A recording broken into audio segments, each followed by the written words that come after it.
আমার জীবনে ঘটে যাওয়া কিভাবে আমি 1 বছরে 1 কোটি টাকা আয় করলাম এবং কোথা থেকে, আজকে সেই ঘটনাটাই আপনাদেরকে বলবো। গত রমজান ঈদের পর আমি কাজটা শুরু করি। এই রমজান ঈদের পর 1 বছর পূর্ণ হলো। তো এটা কিভাবে করলাম আজকে সেই ঘটনাটাই আপনাদেরকে বলছি।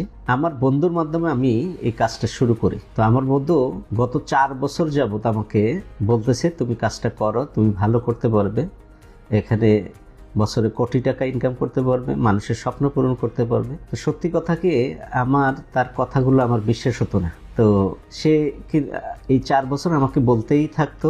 পরে আমি 4 বছর পরে দেখলাম যে সে যে কথাগুলো বলছে, অর্থাৎ কোটি টাকা আয় করা, গাড়ি করা, বাড়ি করা, আমি দেখলাম যে সে এই জিনিসগুলো অর্জন করে ফেলছে। তার এখন 4 থেকে 5টা গাড়ি, 4 থেকে 5টা ফ্ল্যাট, বাড়ি, এবং মাসে সে অনেক টাকা আয় করে। তো সেটা যখন দেখলাম সে বাস্তবায়ন করেছে, তখন আমি সিদ্ধান্ত নিই, ঠিক আছে তাহলে আমিও শুরু করব। তার কথা মতো আমি শুরু করলাম আল্লাহর নাম পড়ে, এবং গত রমজান ঈদের পরে আমি কাজ শুরু করে এই রমজান ঈদে আমি 1 কোটি টাকা আয় করি। অর্থাৎ তার কথাগুলো আসলেই সত্য, এখানে ইনকাম করা যায়। তো আমি কোথা থেকে কিভাবে করলাম, আসলে আমি রিয়েল এস্টেট থেকে এই ইনকামটা করি।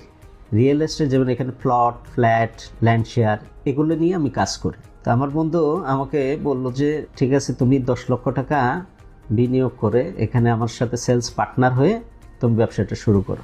তো আমি 10 লক্ষ টাকা বিনিয়োগ করে তার সাথে সেলস পার্টনার হয়ে আমি রিয়েল এস্টেট বিজনেসটা শুরু করি। আমি প্রথমে 1 মাস ট্রেনিং করি, কারণ আমি ব্যবসাটা বুঝতাম না। তারপর আমি এই ব্যবসাটা বোঝা শুরু করি তার থেকে দেখে দেখে, এবং সে অনেক কিছু আমাকে হাতে কলমে ধরিয়ে শিখিয়েছে যে কিভাবে এই বিজনেসটা করতে হয়। 1 মাস পর আমি সেল শুরু করি। আলহামদুলিল্লাহ এরপর থেকে আমার সেল শুরু হয়, এবং আমি ফ্ল্যাট, প্লট সবগুলোই আমি সেল করি। এবং এই গত 1 বছরে আমি এই সেল করে 1